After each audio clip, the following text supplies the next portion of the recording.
দাঁতের ব্যথা এমন একটি ব্যথা আমরা জানি এটি আসলে সহ্য করবার মতো নয়।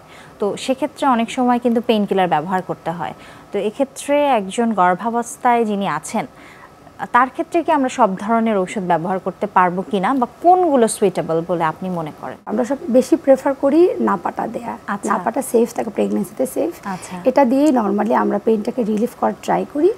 আর দাঁতে তো শুধু পেইন কিলার বা কোনো মেডিসিন অ্যাপ্লিকেশনসে কমপ্লিট না, ট্রিটমেন্টে যেতে হবে। মানে প্রিলিমিনারি যে ট্রিটমেন্টগুলো করা দরকার ওইটা শেষ করে দেন আমরা শুধু নাপাটা প্রেসক্রাইব করি। আচ্ছা, তো অনেক ট্রিটমেন্টই আছে যেগুলো আসলে আর্জেন্টলি দিতে হয়, যে দেখা যায় এমন খারাপ অবস্থা, অনেক পেইন নিয়ে আসে অনেক সময়। তো সেটি কি আসলে আমরা জানি ফার্স্ট ট্রাইমেস্টার অনেক আসলে মূল্যবান একটি সময়, এই সময় অ্যাবর্শনের চান্সেস বেশি থাকে এবং অল্প কিছুতেই হয়তো মা কিংবা তার বাচ্চার লাইফ রিস্কে চলে আসতে পারে।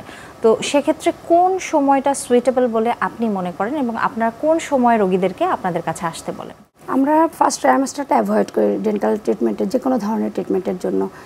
সেকেন্ড ট্রাইমেস্টার সেফ, থার্ড ট্রাইমেস্টারও করা যায়, কিন্তু তখন পেশেন্টের জন্য একটু প্রবলেম হয়, কারণ আমাদের ট্রিটমেন্ট মানেই তো লং টাইম শুয়ে থাকা, এটা পেশেন্টের জন্য অনেক বেশি কষ্টদায়ক হয়। সেজন্য সেকেন্ড ট্রাইমেস্টারটা বেস্ট টাইম। কিন্তু না, যদি সিচুয়েশন নাই থাকে বা দেখা গেল কোনো পেশেন্ট একদম লাস্টে গিয়ে পেইন নিয়ে আসলো, সেক্ষেত্রে তো কিছু করার নেই, আর্জেন্সি ডেভেলপ করলে তখন আমরা পেইনটা রিলিফ করার জন্য থার্ড ট্রাইমেস্টারও কাজ করি। আচ্ছা, গর্ভাবস্থায় একজন মায়ের কি কি দাঁতের সমস্যা হতে পারে সেটি সম্পর্কে জানবো।